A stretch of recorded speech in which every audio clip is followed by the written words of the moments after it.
футболистите събра. Купата е вече тука, Джаболани се не пука.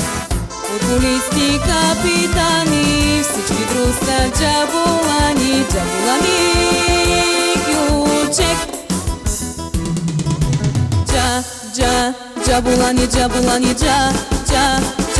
Джаболани, Джаболани, Пукумафани. Джаболани, Джаболани, Джаболани, Джаболани, Джаболани, Пукумафани. Джаболани, лошо. Така, ето ни сега във втората част на Свободна зона. Мои гости са младата и талантлива певица Поли Хубавенска и Андрей Басатчико, който също е участник и автор в изработването на Джаболани Кючек. Това е музикална кючек закачка със световното първенство по футбол. Сега тук има два аспекта за разговора. Единият е елементарен, другият е малко по-сложен. Ще започна от по-сложния. Как може да бъде обяснено развитието на музикалните интерпретации на футболни първенства в България, ако вземем за отправна точка песничката от 98 година "Зума има тежката дума, нашата система е 4-4-2" и достигнем до Джаболани Кючек. Тоест, какъв тип културно развитие е това? Ами, ние искрено се надявахме, че сме издигнали съответния мини-жанр на някакви нови висоти. Да, искрено се надявахме, че публиката ще разчете нашите сигнали, всички знаци, които сме поставили вътре.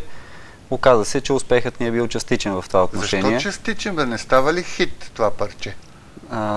Той става хит, но малко сякаш между другото, тъй като беше създаден като нещо, което беше идея да е забавно, по-скоро, отколкото да се превърне в някакъв хит. Да, обаче тук също има две направления на разсъждение.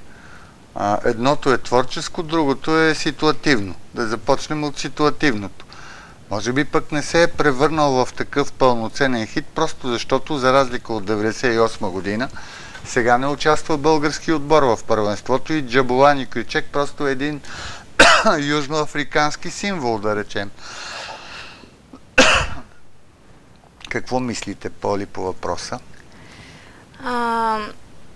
За това, че ние не участваме в световното първенство, ние искахме така да го направим като забавно, все пак да има някаква песен, нали, да участваме по някакъв начин, дали ще бъде чрез игра, дали ще бъде чрез песен, просто да отбележим световното първенство. Къде е представен Джаболани Кючек, като клипче или някъде така играе ли си по заведения?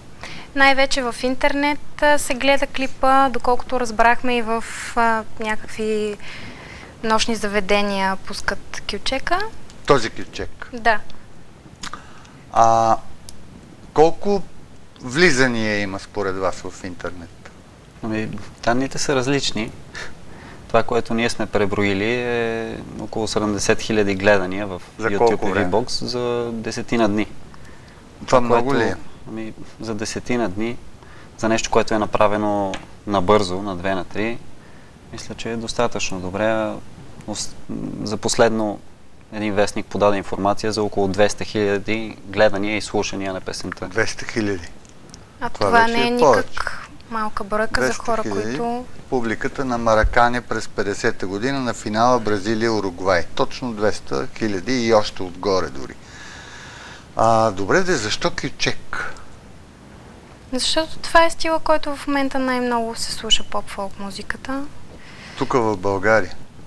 Да. Кючека? Да, най-много се слуша. Всъщност не сме имали кой знае колко избор, тъй като искрата, огънят тръгна от заглавието. От Джаболани. От Джаболани Кючек. Самата топка танцува така, сякаш играе Кючек. Един вид. Справка: гола на Уругвай срещу Гана. Първия. Добър вечер, имаме зрители. Ало? Да, слушаме ви. Добър вечер. Да. Господин Коритаров, Да. аз ви уважавам много като журналист, защото вие сте много добре подготвен винаги по всякаква тема. Обаче сега, тази вечер, вие не бяхте убедително убеден. Всъщност, аз нямам нищо против този влак. Защо е този влак в България? Говори се за анкети.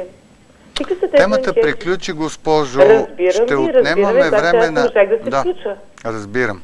Не можах да се включа.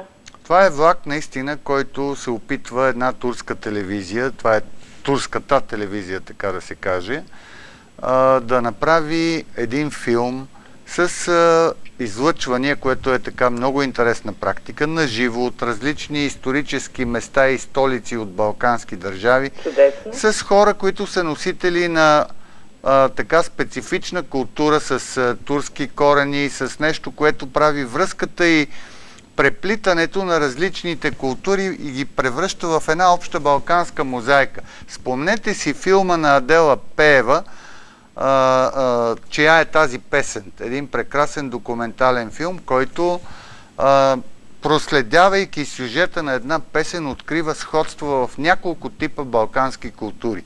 Нищо лошо няма в това. Благодаря ви, обаче аз ви предлагам да говорим друг път по тази тема, защото сега моите гости трябва да разкажат